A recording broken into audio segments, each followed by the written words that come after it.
দাদা ওই দাদা আসেন না, আসতে পারে। ও আচ্ছা আচ্ছা, সমস্যা দাম ইস্যু আছে।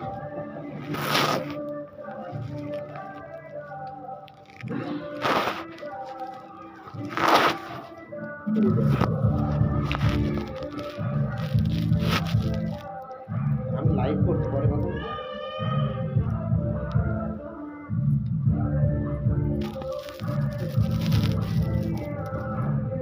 এই দশরথ গোসাইয়ের উপাখ্যানটা শোনাবো। যিনি দশরথ গোসাই, ঠাকুর আসার আগে তো সবাই ছিল বৈষ্ণব, তাই না? বিষ্ণুকে যিনি ভজনা করেন তিনি হচ্ছেন গিয়ে বৈষ্ণব, তাই না? তা সেই দশরথ গোসাই তিনি ছিলেন একজন বৈষ্ণব এবং পদ্মবিলায় যার ছিল বাড়ি, এই পদ্মবিলাবাসী ছিলেন হচ্ছে গিয়ে এই দশরথ গোসাই। তা সেই দশরথ গোসাই আমি লীলাটাই শোনাচ্ছি। দশরথ নামে সাধু পদ্মবিলাবাসী,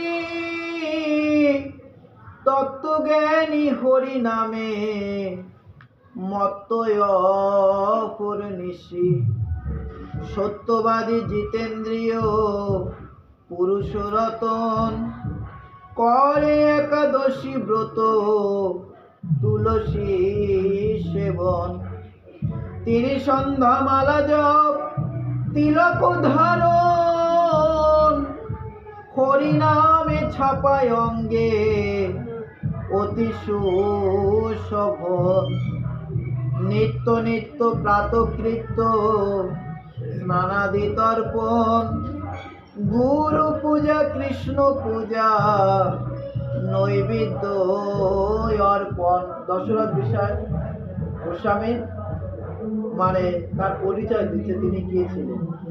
তিনি ছিলেন একজন সত্যবাদী জিতেন্দ্রীয় পুরুষ, অর্থাৎ যার মুখের কথা। সত্যবাদী জিতেন্দ্রীয় ছিলেন কে?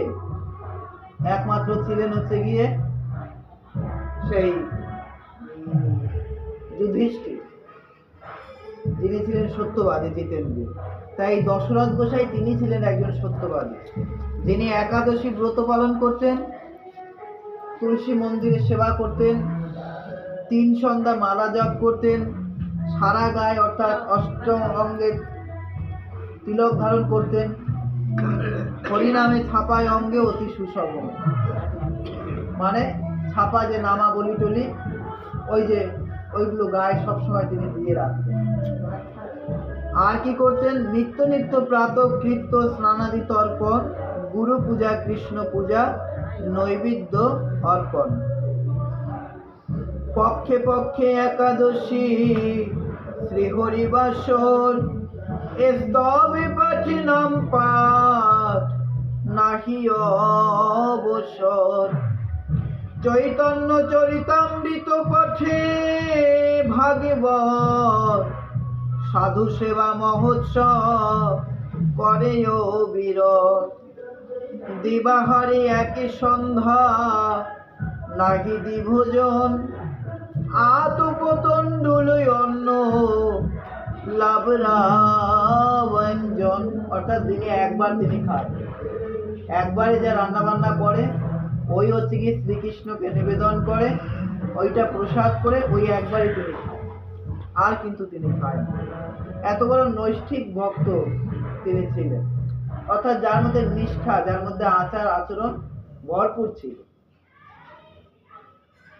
তৈল মৎস্য ত্যাগী ভক্ষে দিনে একবার, রাত্রে কিছু ফলাহার কভুয় অনাহার, হেনমতে সদা করে বিশুদ্ধ ভজন, হরিনাম সংকীর্তনে সতত মগন, দৈবে ব্যাধি যুক্ত হইল কার্তিক মাসেতে, জ্বর হয়ে ভুগিলেন কতদিন হইতে। এহেন আচরণ করতে করতে, কৃষ্ণ সেবা করতে করতে একদিন হঠাৎ করে তার কি হলো, জ্বর হয়েছে। জ্বর হয়েছে, 3 বেলা স্নান টান করেন তিনি, তা হঠাৎ করে তার কার্তিক মাসে কি হয়েছে, জ্বর হয়েছে। পালা জ্বর হইল তার 2 মাসে পর, একদিন হয় জ্বর একদিন অন্তর। মাঘ মাসে এইভাবে গেল গোস্বামীর, জ্বরের জ্বালায় আর নাহি পানে স্থির। ফাল্গুন মাসেতে জ্বর বাড়িল অধিক, চৈত্র মাসে শেষে জ্বর হইল ত্রাহিক। সেই কার্তিক মাস থেকে শুরু করে চৈত্র মাস পর্যন্ত কিন্তু এই জ্বর নিয়ে তিনি ভুগছেন দশরথ গোস্বামী। আর কোপাচন বটি কত খাইতেছে, ক্রমশ জ্বরের বৃদ্ধি দুর্বল হতেছে। ভালো বৈদ্য চিকিৎসক কতই আসিল, বাছিয়া কত ঔষধ কত খাইল, তবু রোগ শান্তি নাই হইল কাতর। শক্তি নাই যষ্টি মাত্র চলিতে দোসর। জ্বর হতে হতে এমন অবস্থা হয়েছে, এখন আর লাঠি ছাড়া সে চলতে পারছে না।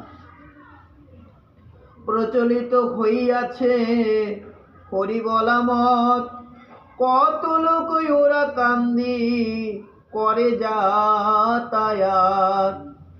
ইহা শুনি দশরথ তবু নাহি যায়, কি জানি কি ওরা কান্দি না হয় প্রত্যয়। যারা যায় তারা কয় হরি আবির্ভূত, শ্রীকান্ত হয়েছে এবে যশমন্ত সুত। গেলে মাত্র রোগ সারে করিলে প্রণতি, কিংবা প্রভু আজ্ঞা দিলে হয় রোগ মুক্তি। মুখের কথায় মাত্র রোগের আরোগ্য, বৈরাগ্য কেহ বা পায় যদি থাকে ভাগ্য। এগুলো সময় চৈত্র মাস অব্দি তো জ্বরে ভুগছে, এগুলো সময় দশরথ বৈরাগী শুনছে কি যে ওরা কান্দিতে শ্রীকান্ত, অর্থাৎ কৃষ্ণের আর এক নাম হচ্ছে কি শ্রীকান্ত।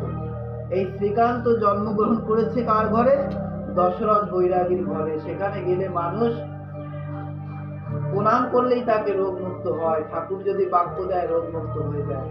আর যদি কারো যদি ভাগ্য থাকে তাহলে শুধু রোগ না, ভবব্যাধিও তার আরোগ্য হয়ে বৈরাগ্য প্রাপ্ত হয়। তা এই কিন্তু কেবল শুনছে দশরথ গোসাই। এইবার শোনার পরে তিনি কি করলেন, শুনে দশরথ কয় বিশ্বাস না হয়, কোন হরি ওরা কান্দি হইল উদয়। না দেখিলে চক্ষু কর্ণ বেবাদনা ঘুচে, অবশ্য যাইব দেখি বারে ইচ্ছা আছে। দশরথ বৈরাগী বলছে আমার বিশ্বাস হয় না যে সেই শ্রীকৃষ্ণ যে যশবন্ত বৈরাগীর ঘরে পুত্র রূপে জন্মগ্রহণ করেছে, এ কথা আমার বিশ্বাস হয়। তবু একবার যাবো দেখতে, দেখি গিয়ে কি দেখতে পাই সেখানে। কিভাবে সে ওরা কান্দি ভক্ত কিংবা হরি, হেরিব মহাপুরুষে যদি যেতে পারি। কল্লপ্রাতে দর্শন করিব ঠাকুর, অদ্য গিয়া নিশীতে থাকিব লক্ষ্মীপুর। বুদ্ধিমন্ত বুদ্ধিমন্ত ইহাই আমি জানি, হরি ভক্ত জ্ঞানী চূড়া মণি চূড়ামণি। শুনিয়াছি তারা যায় ঠাকুরের বাড়ি, তারা যদি বলে তবে মানিবারে পারি। আদি অন্ত বৃত্তান্ত শুনিব সেই স্থানে, কেমন ঠাকুর তিনি তারা ইহা জানে। তা আগে কোথায় যাব? আগে ওরাকান্দি যাওয়ার আগে লক্ষ্মীপুরে যাব। বুদ্ধিমন্ত চিরামণির কথা আমি শুনেছি, তারা ঠাকুরকে ভীষণ বড় ভক্তি করে। তা আগে তাদের বাড়িতে গিয়ে তাদের কাছে আগে ঠাকুরের কথা শুনবো, যে সে লোক কি। তা ঠাকুর তো অন্তর্যামী, তিনি তো কার মনে কি ভাবছেন বা কে কি বলছেন তিনি তো সবই জানেন। তার দশরথ কি ভাবনা ভেবে তিনি পদ্মবিলা থেকে যে বের হলেন ঠাকুর দর্শন করবার জন্য, তা কিন্তু ঠাকুর ওরাকান দিবসে তিনি কিন্তু তা জেনে গেছেন যে কি ভেবে দশরথ বেরোলেন। এত বলি জানে চলি লক্ষ্মীপুর গ্রামে, রহিলেন গিয়া বুদ্ধি মন্তের আশ্রমে। ঠাকুরের কথা তথা সকল শুনিল, শুনিয়ায় অন্তরে বড় ভক্তি জন্মিল। রাতে উঠি চলিলেন ওরাকান্দি ধাম, জ্যৈষ্ঠিয়াতে কষ্টেতে গমনয় বিশ্রাম। ধীরে ধীরে চলিলেন বলবীর্যহীন, চলে যায় মনে ভয় পালা সেই দিন। অর্থাৎ যখন দশরথ বৈরাগী জ্যৈষ্ঠী হাতে নিয়ে সকালবেলা বেরিয়েছে, তার মনে কিন্তু এক ভয় রয়েছে। চলছেন তো তিনি রাস্তায়, কিন্তু তার মনে হচ্ছে আজকে মনে হয় আমার সেই পালা জ্বরের দিন এসেছে। এই রাস্তায় তো বেরিয়েছে, কিন্তু আমার সেই জ্বর না উঠে বসে, এই কিন্তু তিনি মনে মনে ভাবছেন। তাই বলছে ধীরে ধীরে চলিলেন বলবীর্যহীন, চলে যায় মনে ভয় পালার সেই দিন। পালা অর্থাৎ পালা জ্বরের কথা। জ্বর আসিবারে ভয়ে হরি হরি বলে, হরি চাঁদে বলে ডাকে ভাসে অশ্রু জলে। হরি হরি বলি উতরিল ওরা কান্দি, বস্ত্র গলে চক্ষু বলে দাঁড়াইল কান্দি। ঠাকুর বলেন বাছা কি নাম তোমার? দশরথ বলে আমি বড় দুরাচার। নাম মোর দশরথ পদ্মবিলাবাস। প্রভু বলে তুমি তো দশরথ বিশ্বাস। তুই তো বিশ্বাসে আমি বড়ই অবিশ্বাস। তন্ত্রে মন্ত্রে শৌচাচারে না হয় বিশ্বাস। ওই যে দশরথ গোসাই বাড়ি থেকে ভেবে বেরিয়েছে যে শ্রীকান্ত যে ওসে ওরাকান্দি জন্মগ্রহণ করতে আমার বিশ্বাস হয় না। তাই ঠাকুর বলছে তুই তো দশরথ বিশ্বাস, আর আমি হলাম অবিশ্বাস, বড় অবিশ্বাস আমার। তন্ত্র মন্ত্রে শৌচাচারে না হয় বিশ্বাস। এই এক অবিশ্বাস আর ওই এক অবিশ্বাস। দশরথের মনের এক অবিশ্বাস আর এই এক অবিশ্বাস। অর্থাৎ তুই যে আচার বিধি পালন করিস তাতেও আমার বিশ্বাস হয় না, তোর তো আমারই বিশ্বাস হয় না, আর আমার ওতে বিশ্বাস হয় না। এই হচ্ছে দুই বিশ্বাসের এক জায়গা। কেন বা আসিলি বাছা আমার নিকটে, তুই শুদ্ধাচারী মোর শৌচ নাই মোটে। 3 বেলা সন্ধ্যা করো আর স্নানান্নিক, স্নানে পূজা সন্ধান্নিক মোর নাই ঠিক। এই হচ্ছে মতুয়ার আচার। মতুয়া আচারের ঊর্ধ্বে। এই জন্য বলে যে মতুয়ারা হচ্ছে কি বেদ বিধি বিধানের ঊর্ধ্বে। অর্থাৎ বিধিভক্তির মধ্যে থেকে কখনো ঠাকুরকে পাওয়া যায় না, কেউ পায়নি আজ। যতজন বিধিভক্তির মধ্যে ছিল তারা কেউ পায়নি। দশরথ বৈরাগী হচ্ছে কি একজন বিধিভক্তির মানুষ। প্রথমেই বলে গেলাম তার 8 অঙ্গে তিলক ছাপা, তাই না? 12 অঙ্গে তিলক ছাপা। তার 3 বেলা স্নান, 1 বেলা তার আতপ চাল জাল দিয়ে খাওয়া, রাত্রেবেলা একটু ফল সেবা, একাদশী ব্রত পালন করা, তুলসী গাছের সেবা করা, এই যে বিধিভক্তি বিধান এর মধ্যে রয়েছে।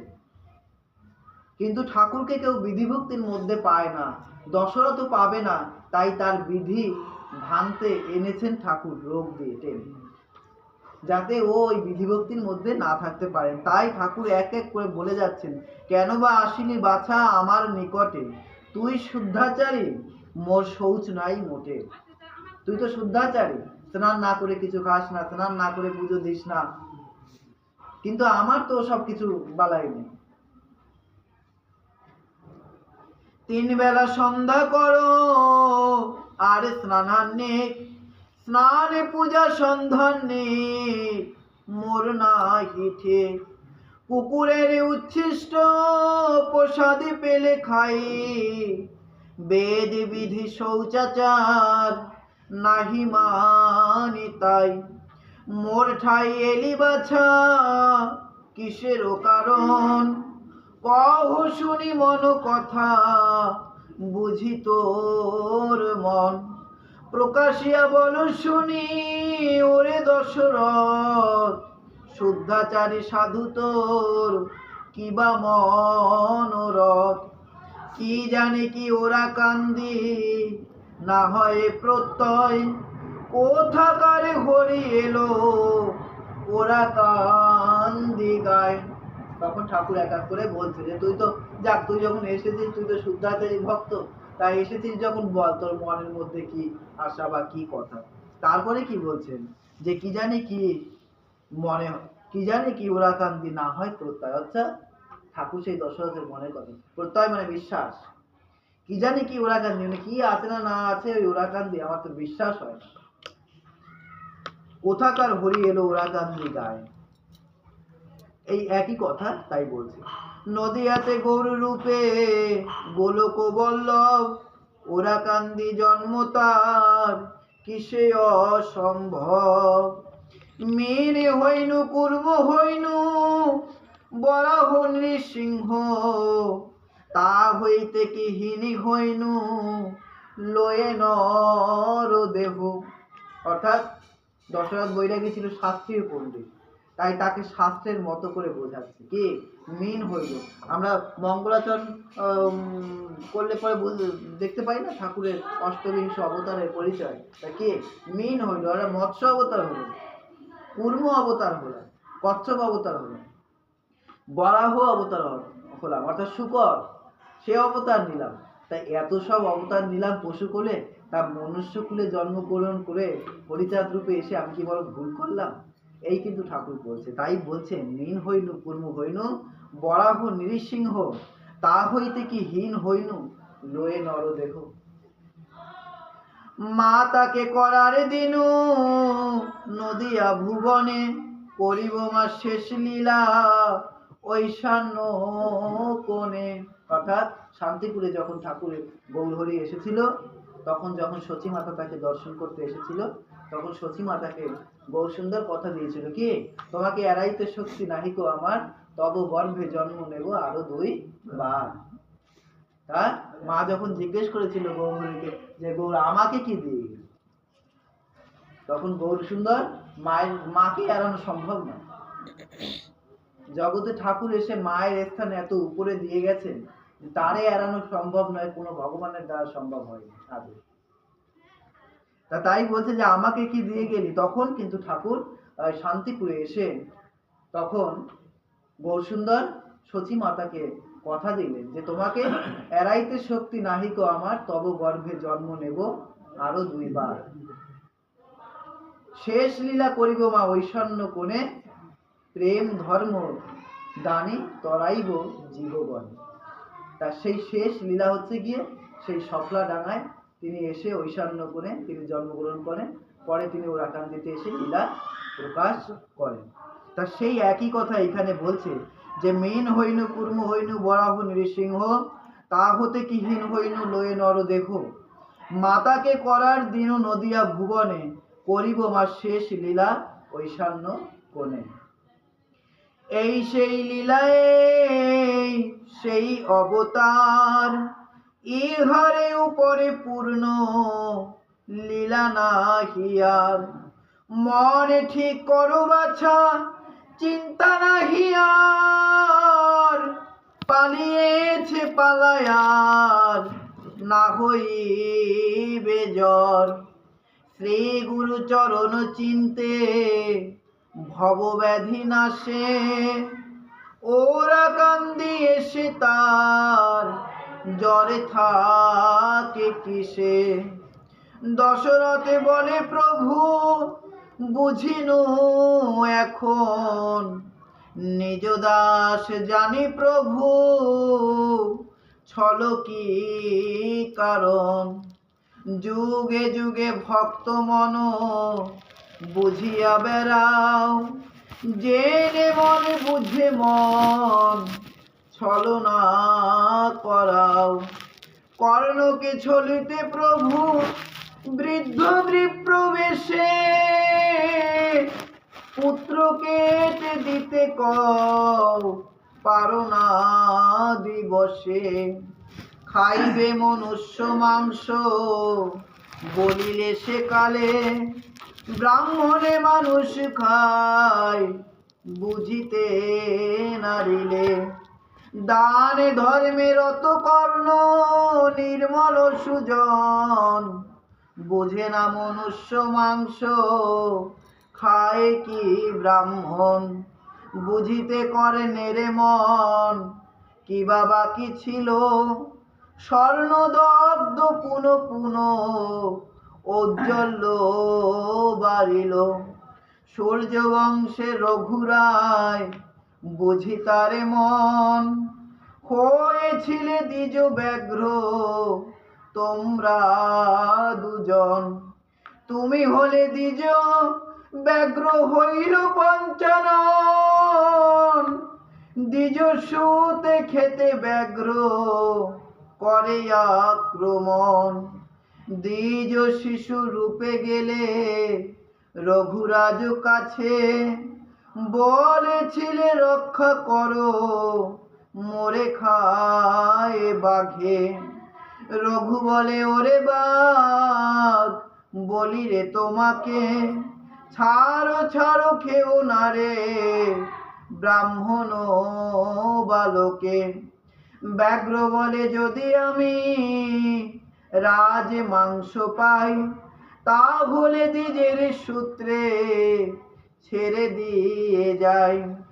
রাজা বলে আমার অঙ্গের মাংস খাও, শরণাগত বালকে ছেড়ে দিয়ে যাও। অর্থাৎ সময় সময় প্রভু কি লীলা করেছে, সেই দাতা কর্ণের কাছে গিয়ে কিভাবে লীলা করেছে, সেই রঘুরাজের কাছে গিয়ে প্রভু কিভাবে লীলা করেছে, সেই কথাগুলি ঠাকুরের সামনে প্রকাশ করে কি করছে, দশরথ বৈরাগী আত্মনিবেদন করছে ঠাকুরের পায়ে।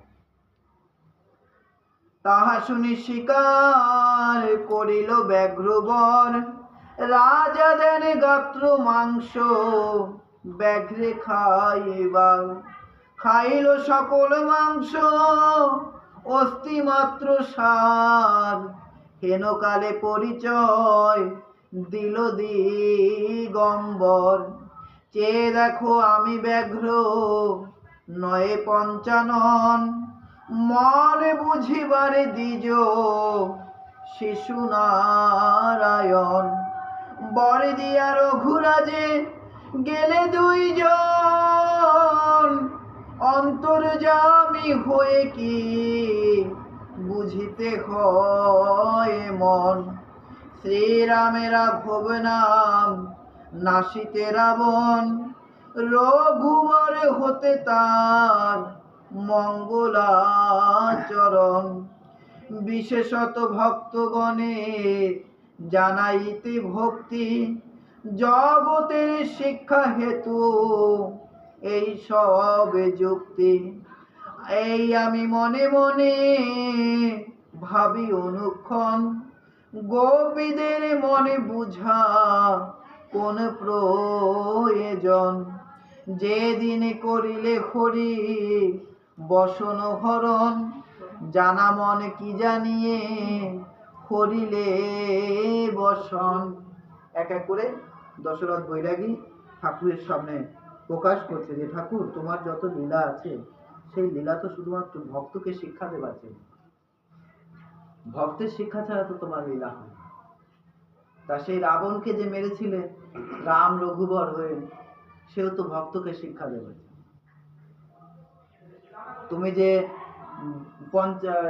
ব্রাহ্মণ দ্বিজ হয়েছিলে আর পঞ্চানন হয়েছিল বাঘ, রঘুরাজের কাছে গিয়েছিলে, তাও তো ভক্তকে শিক্ষা দেবেন। এইভাবে কিন্তু ধীরে ধীরে ধীরে ধীরে কিন্তু প্রকাশ করছে। ওরা বোধহয় পুজো করছে, ভিডিও করতে পারে। তাই এইভাবে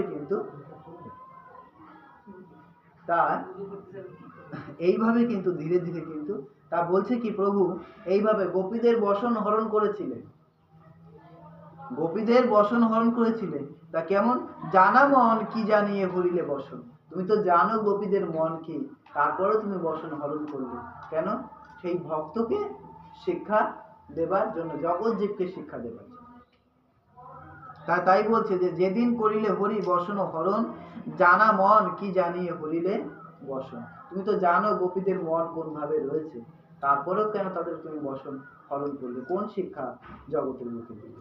দেখো এবারে, লজ্জা ঘৃণা ভয়ে ভ্রষ্টা, গ্লানি দুঃখ সুখ, সপ্ত গেছে লজ্জা পাশে, পরীক্ষা কৌতুক। সব তো গেল, লজ্জা ঘৃণা ভয় ভ্রষ্টা গ্লানি সব তো গেছে, কিন্তু লজ্জার পাশে একটু কৌতুক রয়ে গেছে। ওইখানে প্রভুর সন্দেহ রয়ে গেছে যে লজ্জা কি গেছে না লজ্জা এখনো আছে। এইবার বলছে, পতিতা জীবনে এসে করে প্রেম সজ্জা, পরীক্ষিলে গোপীদের আছে কি না লজ্জা। কৃষ্ণ সুখে সুখিনী শ্রীকৃষ্ণ পতি আরতি, শয়নে স্বপনে জাগরণে কৃষ্ণ স্ফূর্তি। যারা যাচে দাসী পদ আপন ঘর যে, রাধাবাসে হরি হরি নীলে কি বা বুঝে। বোঝা মনে বুঝিবারে কি বা প্রয়োজন, সেও বুঝি জগতের শিক্ষারও কারণ। প্রভু কহে শেষ লীলা বড় চমৎকার, লীলাকারী যেই তার নিজে বোঝা ভার। শুনি দশরথে পরে পদে লুটাইলে, কাঁদিয়ে কাঁদিয়ে কহে চরণে ধরিয়ে। সারে বানা সারেরও তাতে নাহি দায়, দয়া করি হরি মোরে রেখো রাঙ্গা পায়। প্রভু কহে এত তোর সাধন ভজন, শুদ্ধাচারী বৈরাগীর ব্যাধি কি কারণ। দশরথ বৈরাগীর কিন্তু রোগ কিন্তু সেরে গেছে, কিন্তু ঠাকুর এইবার প্রশ্ন করেছে। দেখো, কাঁদিয়ে কাঁদিয়ে কহে চরণে ধরিয়ে, সারে বানা সারে রোগ তাতে নাহি দায়, দয়া করি হরি মোরে রেখো রাঙা পায়। এই হচ্ছে নিবেদন। এইবার কি করলো? দশরথ বৈরাগী চাওয়া পাওয়ার ঊর্ধ্বে উঠল। তিনি এসেছিল কোন বাঞ্ছা নিয়ে? যাতে তার রোগ সেরে যায়। কারণ তিনি ভক্ত মুখে শুনেছেন যে ওরাকান্দি গেলে পরে ঠাকুরকে প্রণাম করলে পরে ঠাকুর যদি মুখে বাক্য দেয় তাহলে পরে রোগ সেরে যায়। রোগ কেন, ভবব্যাধি রোগও সেরে যায়। কিন্তু ঠাকুরকে দেখার পরে দশরথের কোন মন? দশরথ বৈরাগী বলছে, সারে বা না সারে রোগ তাতে নাহি দায়, দয়া করে হরি মোরে রেখো রাঙা পায়। অর্থাৎ তিনি একটা চাওয়া নিয়ে এসেছিল, এখন তিনি ঠাকুরকে দেখে চাওয়ার ঊর্ধ্বে উঠে গেছে। তাই তারা এখন বাঞ্ছা কি? সারে বা না সারে রোগ তাতে নাহি কোনো দায়। অর্থাৎ সেই রোগ যে চাওয়া সারবে এই চাওয়া নিয়ে এসেছিলাম, কিন্তু সেই চাওয়া এখন আর নেই। এখন আমার চাওয়া কি? দয়া করে হরি মোরে রেখো রাঙা পায়। এই চাওয়া এখন চলে এসেছে। প্রভু কহে এত তোর সাধন ভজন, শুদ্ধাচারী বৈরাগীর ব্যাধি কি কারণ? এবার রোগের মূল গোড়া ধরে টান দিয়েছে ঠাকুর। কি? যে তুই তো শুদ্ধাচারী বৈরাগী, তাহলে তোর এত রোগ কেন? শুদ্ধ মানুষের রোগ হবে কেন? যিনি শুদ্ধ, পূত, পবিত্র, তার কেন রোগ থাকবে? তাই ঠাকুর প্রশ্ন করেছেন, তুই তো শুদ্ধাচারী বৈরাগী, 3 বেলা স্নান করিস, স্নান না করে তুই খাস না, 1 বেলা খাস আতপ তণ্ডুল, তুলসী সেবন করিস, একাদশী পালন করিস, রাত্রে ফলাহার করিস, দ্বাদশ অঙ্গে তিলক ধারণ করিস, কৃষ্ণ নাম জপ করিস, এত শুদ্ধাচারিতা, এত নৈষ্ঠিকতা, এত নিষ্ঠা, এত ভক্তি তোর মধ্যে রয়েছে, তাই এত ভক্তিমান পুরুষ হওয়া সত্ত্বেও তোর অঙ্গে রোগ আসলো কি করে? এইবার রোগের গোড়া ধরে ঠাকুর টান দিয়েছে।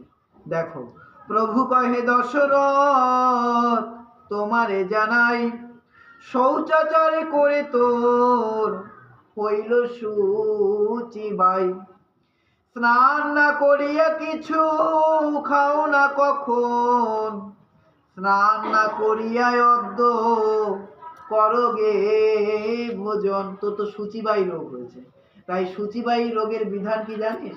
সূচিবাইয়ের রোগের বিধান হচ্ছে গিয়ে, প্রতিদিন তো স্নান করে খাওয়া দাওয়া করিস, আজকে স্নান না করে খাবে। তাও কি খাবে? কাঁচা লঙ্কার পান্তা। কল্ল ভাত রাধিয়া রেখেছে জলে দিয়া, কাঁচা ঝালে দিয়া সেই ভাত খাও গিয়া। শুদ্ধাচারিতা ভঙ্গ করছে তার। পান্তা ভাত, বাসি ভাত সে কখনো খেত, কখনো খেত না। সে তো এক অন্নে প্রতিপালিত হয়, একবার রান্না করে তাই খায়।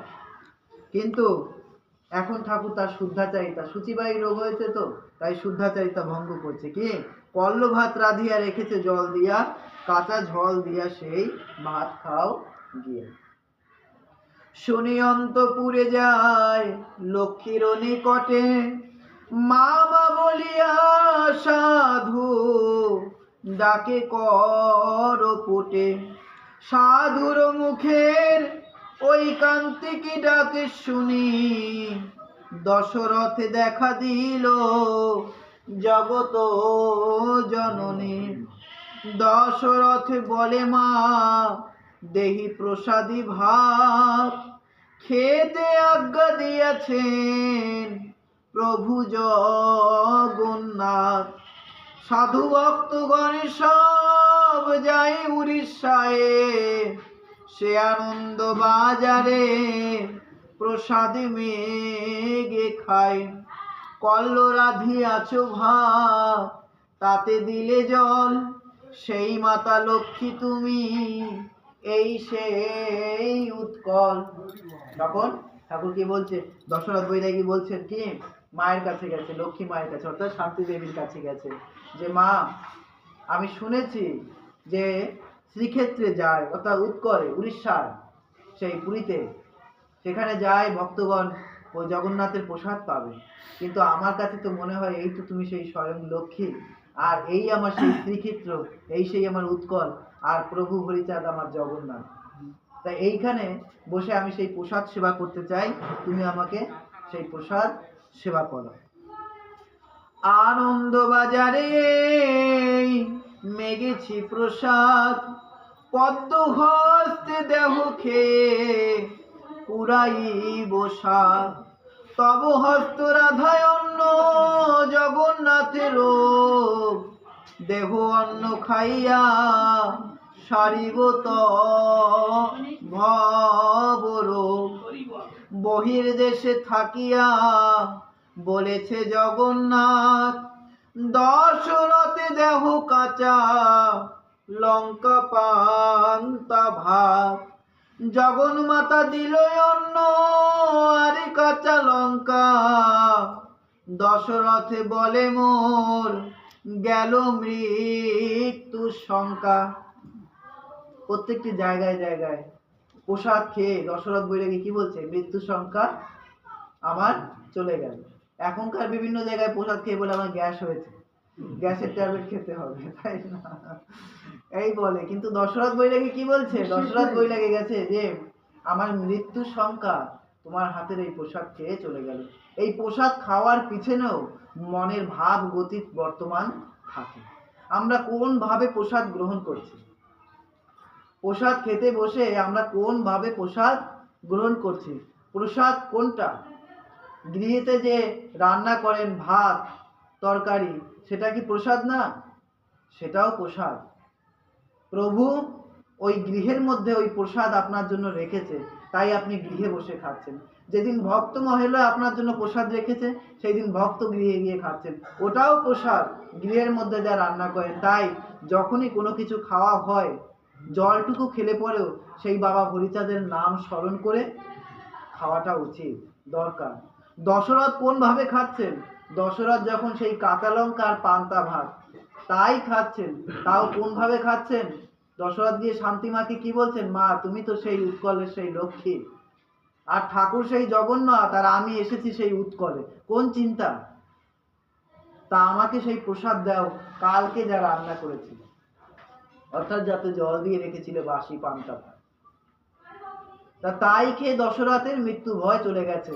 আর বর্তমানে হচ্ছে কি, প্রসাদ খেয়ে বেশিরভাগ জায়গায় শোনা যায়, মাঝে মধ্যে নিউজে শোনা যায় যে কত লোক হসপিটালে ভর্তি, কতজনের গ্যাস হয়, পেট ব্যথা হয়। এখন রাত হয়ে গেছে অনেক, এখন প্রসাদ খাবো না, সুগার হবে আমার, প্রসাদ খেলে রাতে তো ভাত খাই না, বাড়িতে রুটি খাই, এরকম বহু কথা আমি শুনতে পাই। কিন্তু সুগার তো দেহে তো হয়েছে, তার চাইতে বেশি হয়েছে সুগার মনের মধ্যে। এই জন্যই যখনই খায় সুগার আরো বেড়ে যায়। যদি ভক্তি ভরে খেতে পারে তাহলে সেই রোগ থেকেও মুক্তি হতে পারে। দশরথের যদি মৃত্যু ভয় থেকে সে দূর হয়ে যেতে পারে, তাহলে সাধারণ রোগ যাবে না। কিন্তু সেই মনের গতি বা সেই মনের ভাব বর্তমান রেখে তবেই প্রসাদ খেতে হবে। কোনো কিছু খাবার আগে ঠাকুরকে স্মরণ করতে হয় যে ঠাকুর, তোমার ইচ্ছায় আমি এই সেবা গ্রহণ করছি, এটুকু অন্তত পক্ষে তার কাছে বলতে হয়। সেবা গ্রহণ করার আর কোনো আলাদা মন্ত্রতন্ত্র নেই। তোমার মনের যে সহজ সরল ভাষা, তুমি যে ভাষায় কথা বলো, যে ভাষায় তুমি ঠাকুরের কাছে প্রার্থনা জানাও, তোমার মনের ইচ্ছা বাসনাগুলো জানাও, সেই সহজ সরল ভাষায় তুমি সেই প্রসাদটুকু নিবেদন করো ঠাকুরের কাছে, যে ঠাকুর, আমি যেটা খাচ্ছি সেটা তোমার প্রসাদ খাচ্ছি, তুমি আমায় দয়া করে কৃপা করে আমাকে খেতে দিয়েছো, তাই আমি খেতে পাচ্ছি। এইটুকু সহজ সরল ভাষায় তুমি বলো, এর জন্য কোনো আলাদা কোনো মন্ত্র বা তন্ত্রের দরকার হয় না, যেমন ভাবে দশরথ বলছে। তাই বলছে, জগন্মাতা দিল অন্ন আরে কাঁচা লঙ্কা, দশরথ বলে মোর গেল মৃত্যু শঙ্কা, কি ছাড় ত্রাহি কি জ্বর ভবরল গেল, অন্ন পাত্র ধরি সাধু মস্তকে রাখিল, বহুদিন অরুচিনা পারে কিছু খেতে, অদ্য এত রুচি নাহি পারে ধৈর্য হইতে, বড়ই বেড়েছে রুচি বড়ই সুস্বাদ, সাধু কহে আরেবার দেহ মা প্রসাদ, ভিড় দিয়া ডাকে ছেড়ে কহে দশরথ, কাহার আবরা ব্যঞ্জন কাহারে জগন্নাথ, মহাপ্রভু বলে দশরথে এবে আয়, পাইবি লাবরায় অন্ন মধ্যাহ্ন সময়, কিনাকিয়ে ওরা কান্দি না পালি ভাবিয়ে, আয় দেখি ক্ষণকাল বসিত রেলয়ে, উপজিল প্রেম ভক্তি সেরে গেল জ্বর, কবি চূড়ামণি কহে হরিনামে সার। যখন জ্বর হয় তখন আমরা ঠাকুরের বিধান কি উল্টা সব। যখন জ্বর হয় আমরা ঠান্ডা ভাত খেতে দিই, যদিও দুটো ভাত খায়, গরম ভাত দিই না, কিন্তু ঠাকুর দিয়েছে কি খেতে? দশরথের তো জ্বর, পান্তা ভাত খেতে, তাও আগের দিনের পান্তা, সেই পান্তা ভাত খেতে দিয়েছে, বিষে বিষে বিষক্ষয়। এইবারে ঠাকুর এবার ডাক দিয়েছে, দশরথ ডাক দিয়েছে কি, যে কোথায় লাবড়া ব্যঞ্জন নিয়ে আসো। তা ঠাকুর বলছে, দশরথ এখন তুই পান্তা খেয়ে উঠে আয়, দুপুরবেলা লাবড়া ব্যঞ্জন পাবি, এখন তুই একটু এদিকে আয়, দেখি তোর সঙ্গে একটু কথা বলি, এইটা বলছে। তা সেই ঠাকুরের সঙ্গে কোন ভাবালাপে রয়েছে দশরথ, সেইটা এইবার শোনাচ্ছি। ঠাকুর বসিল গিয়া চটকা তলায়, দশরথ গিয়া শীঘ্র প্রণমিল পায়। ঠাকুর জিজ্ঞাসা করে, পড়েছ কৌপিন, কৌপিনের মহিমা না জানি এতদিন। তিন বেলা স্নান করে কে হয় বৈরাগী, স্নান করে পানি কৌড়ি সেও কি বৈরাগী। এবার কি শুরু হয়েছে? দশরথ বৈরাগীর সঙ্গে তো ভাবালাপ শুরু হয়েছে, কিন্তু এটা ভাবালাপ না, এটা হচ্ছে কি ঠাকুরের জ্ঞান অস্ত্র দিয়ে দশরথ বৈরাগীর মধ্যে অজ্ঞানতাকে এবার দূর করছে। ঠাকুরের মধ্যে জ্ঞান অস্ত্র দিয়ে দশরথ বৈরাগীর মধ্যে বসে থাকা অজ্ঞানতাকে এবার দূর করছে। তাই ঠাকুর কি বলছে দেখো, তিন বেলা স্নান করে কে হয় বৈরাগী, স্নান করে পান কৌড়ে সেও কি বৈরাগী।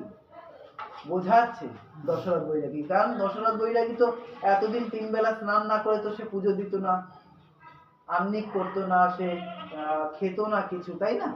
তা ঠাকুর বলছে কি, শুদ্ধতাই হচ্ছে গিয়ে মনের পবিত্রতার উপরে আর কোনো পবিত্রতা নেই। হ্যাঁ, জাগতিক জগতে আমাদের এই বসন ভূষণ পরিষ্কার রাখতে হয়, শরীর পরিষ্কার রাখতে হয়। কেন? আমরা পাঁচটা মানুষের কাছে যাই, সমাজের মধ্যে যাই, আমাদের সভ্য আচরণ জানতে হবে। গুরুচার ঠাকুর তো সেই সুসভ্য আচরণ আমাদের শিখিয়েছেন না? কোনো ভদ্র পরিবেশে গেলে পরে ভদ্র আচরণ করে ড্রেস পরে যায়, সেখানে গিয়ে ভদ্র আচরণ করো। বাজে কথা সেখানে গিয়ে বলা যাবে না। পাঁচটা মানুষের সঙ্গে যখন কথা বলবে তখন কথাটাকে তুমি এত সুন্দর করে বলো যেন সেই পাঁচজন মানুষ তোমার কথা শুনে। তুমি এমনভাবে কোনো কথা বলো না যাতে তারা তোমার কথা শুনে বিরক্ত হয়। এইসব আচরণগুলো কে শিখিয়েছেন? এইসব আচরণগুলো সব গুরুচার ঠাকুর তার সমগ্র জীবনে ভক্তদের মাঝে এইসব আচরণগুলোকে তিনি শিখিয়ে গেছেন। তা আমাদেরও সেই আচরণগুলো ধরে রাখতে হবে। কোনো সাধু সঙ্গ বা সাধু সমাজে গেলে পরে সেইভাবে যেতে হবে, সেই মন নিয়ে যেতে হবে। বিভিন্ন জায়গায় বিভিন্ন মানুষ আছে যারা একদিকে তো কীর্তন হচ্ছে, একদিকে হরিকথা হচ্ছে, পিছনের দিকে বসে সংসারে গল্প শুরু করে দিয়েছে। ওটা তো সংসারে গল্প বলার জায়গা নয়। সংসারে গল্প বলার জায়গা হচ্ছে কি ওই হরিবাসর থেকে সরে গিয়ে আলাদা জায়গায়। ওটা সংসারে গল্প বলার জায়গা নয়। ওখানে বসেছি হরিবাসরে ঠাকুরের কথা শুনতে, ঠাকুরের মধুর কীর্তন শ্রবণ করতে, তাই না? তো এই সুসভ্য আচরণগুলো গুরুচার ঠাকুর আমাদেরকে শিখিয়েছেন।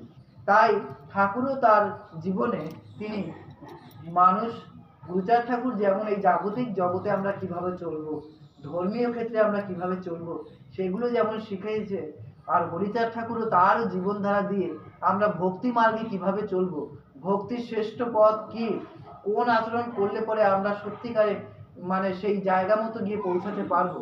সারা জীবন ধরে ঠাকুরের সেবা করছে, কিন্তু ঠাকুরের দর্শন সে পায়নি। তাহলে বুঝতে হবে সেই সেবায় কোথাও না কোথাও একটা অপরাধ আছে বা ভুল আছে, সেই সেবা পরিপূর্ণ নয়। যদি পরিপূর্ণ হতো তাহলে নিশ্চয়ই ঠাকুর দয়াময় তাকে দর্শন দিত, তাই না? নিশ্চয়ই তাকে দর্শন দিত যদি সেবা পরিপূর্ণ হয়। কিন্তু সেবায় নিশ্চয়ই কোথাও ভুল আছে, তাই সারা জীবন ধরে সেবা করেও সে ঠাকুরের দর্শন পায়নি। তা সেই ভুলটা ছিল কার? দশরথ বৈরাগী, যার মনের শুদ্ধতার থেকে বহিরের শুদ্ধতাটা বেশি ছিল, বাইরের শুদ্ধতাটা বেশি ছিল। তাই ঠাকুর বলছে কি, যে তিন বেলা স্নান করে কে হয় বৈরাগী। বৈরাগী হতে গেলে পরে নিজের মধ্যে বৈরাগ্য না থাকলে পরে শুধু স্নান করে বৈরাগী হওয়া যায় না। স্নান করে পানি কৌড়ি সেও কি বৈরাগী। অর্থাৎ একটা পাখি পান কৌড়ি, সেও তো সারাদিন ডুবিয়ে ডুবিয়ে মাছ খায়, পুকুরে স্নান করতেই থাকে। তারেও কি আমি বৈরাগীর মধ্যে ধরবো? তাকে ধরা যাবে। মনের শুদ্ধতা হচ্ছে গিয়ে আসল, যদি ঠাকুরকে সেবা দিতে হয়। যেমন ছিল কারা? যেমন ছিল এই দশরথ, যেমন ছিল হীরামন, যেমন ছিল গোলক পাগল। তাদের স্নান করার সময় ছিল না, তাদের খাওয়ার সময় ছিল না, গায়ের বসনের ঠিক ছিল না, লেংটি পরে কখনো উলঙ্গ অবস্থায় তারা ঠাকুরের কাছে চলে যেত। ঠাকুর সেইভাবেই ভক্তকে গ্রহণ করেছে। অর্থাৎ যারা আচার বিচার এই জ্ঞান মার্গের ভক্তির ঊর্ধ্বে, তাই তাদের প্রেমও ছিল ঊর্ধ্বে। তাই আজও মানুষের মুখে মুখে এইসব ভক্তদের কথা ঘুরে। কেন ঘোরে? কারণ তারা ছিল কর্মে বীর। তারা যে কর্ম করেছে সেই কর্ম সহজে কোনো মানুষ করতে পারে না, তাই তাদের আচরণ আমাদের মুখে মুখে ঘোরে। তাই ঠাকুর এইভাবে শিক্ষা দিচ্ছে, স্নান করে পানি কো 3 বেলা স্নান করে কে হয় বৈরাগী, স্নান করে পানি কৌরি সেও কি বৈরাগী, বিবেকে বৈরাগ্য তাকি বাধ্য শৌচে হয়ে, বনে বনে থাকিলে কি কৃষ্ণ পাওয়া যায়। অর্থাৎ বিবেক বৈরাগ্য তাকে বাধ্য শৌচে হয়। বিবেকের বৈরাগ্য হলে পরে, বৈরাগ্য প্রাপ্তি হলে পরে সে হয় কি বৈরাগী, তাই না? তো বিরাগ, তো বনে বনে থাকলে কি কৃষ্ণ পাওয়া যায়? যদি জঙ্গলে জঙ্গলে থাকলেই যদি সেই ভগবানকে পাওয়া যেত, তাহলে মানুষ এই ঘর গৃহ বানাতো না। এসব ত্যাগ করে মানুষ জঙ্গলেই চলে যেত, যে জঙ্গলে গিয়েই থাকি, ওখানে থাকলেই তো কৃষ্ণ পাওয়া যায়। তারপরে কি বলছে দেখো, স্নানে বলো কারে শুধু উপরেতে ধোয়া, আত্মশুদ্ধ না হইলে কি যায় তারে পাওয়া। স্নান বলো কারে তুমি শুধু উপরেতে ধোয়া, অর্থাৎ স্নান আমরা যেটা বলি তারা বহির্বাসকে পরিষ্কার করবার জন্য, নখ কাটি, চুল কাটি, দাড়ি কাটি, গায়ের বসন ভূষণ পরিষ্কার করি, এটা কি শুধু উপরের ধোয়া। কিন্তু নিজের চিত্ত শুদ্ধ না হলে পরে, আত্মশুদ্ধি না হলে পরে তাকে কখনো পাওয়া যায় না। দশরথ বলে এত দিন কি করেছে, ইতি তত্ত্ব না জানিয়া ডুবিয়ে মরেছে, অঙ্গ ধৌত বস্ত্র ধৌত ছাপা জপমালা, বহিরঙ্গ বাহ্য ক্রিয়া সবে ধুলা খেলা, যতদিন নাহি ঘুচে চিত্ত অন্ধকার, ততদিন শৌচাচার ডুবাডুবি সার। অর্থাৎ চিত্তের অন্ধকার, অজ্ঞানতার অন্ধকার যদি না যায়, ততদিন এই স্নান করা, ওই জ্ঞান মিশ্র ভক্তি সবই ওই করাই সার হবে, কিন্তু তার দ্বারা কোনোদিন প্রেম ভক্তি লাভ হবে না, ঠাকুরের কাছে যাওয়া সম্ভব নয়। ব্যাধিযুক্ত দোষে রসনাতে রুচি নাই, জলে ঢালা ঢালি হয়ে ছিল সুচিবাই, যত করিয়াছি প্রভু সব সুচিবাই, তব কৃপদক বিনে চিত্ত ধৌত নাই।